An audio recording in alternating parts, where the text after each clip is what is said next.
Today we're going to continue our study of Chapter 8, Lesson 3, with the second part of the lesson on Greek literature.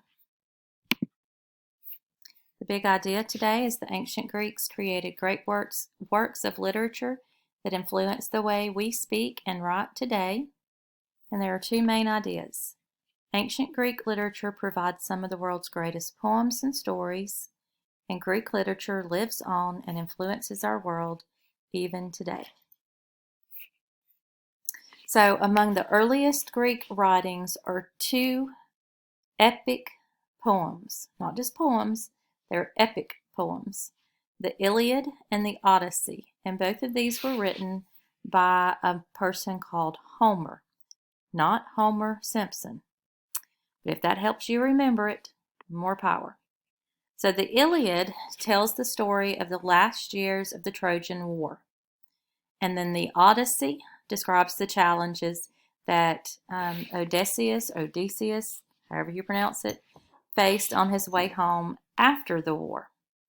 And these poems were central to the education system, and they also influenced later writing as well. So to learn more about these, you're going to watch the following two videos about the Iliad and the Odyssey. Remember, you've already watched the full video of the Odyssey, so this is just a quick reminder of what happened. And then the ancient Greeks were known for their lyric poetry and fables. So lyric poets set their poems to music.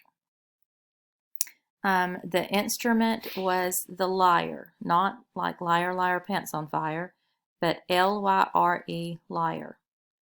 So a lyrical poem is one that is set to music.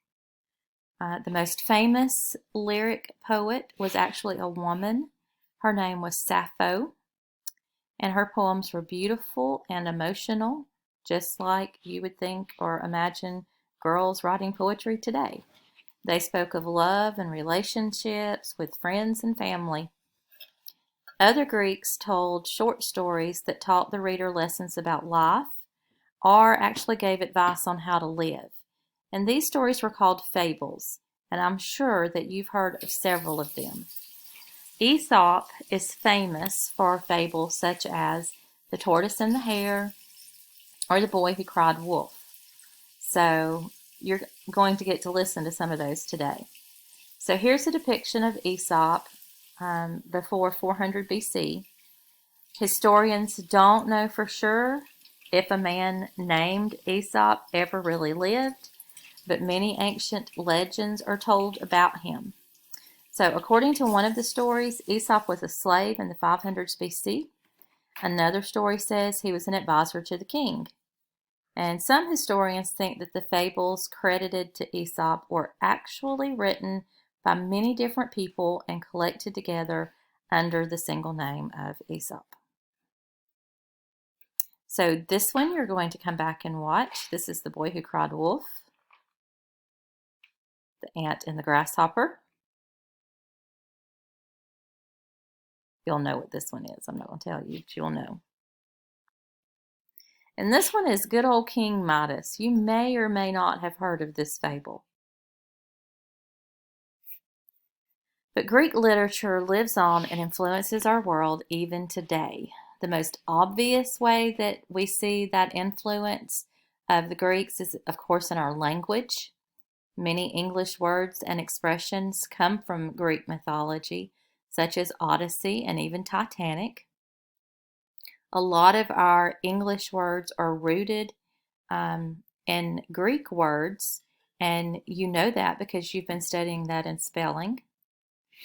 Greek myths have, of course, inspired artists and writers for centuries. They're still making movies and writing books that they've borrowed from some of those stories that were written many, many years ago in ancient Greece. And mythological references are also common among names of sports teams. I'm sure you can think of several. So this concludes our study of Chapter 8. You're going to come back and view the following videos later. Do not watch them today. So this video, and then of course the time compass. Make sure you log in so you can see the whole video. And then this just sums up chapter 8.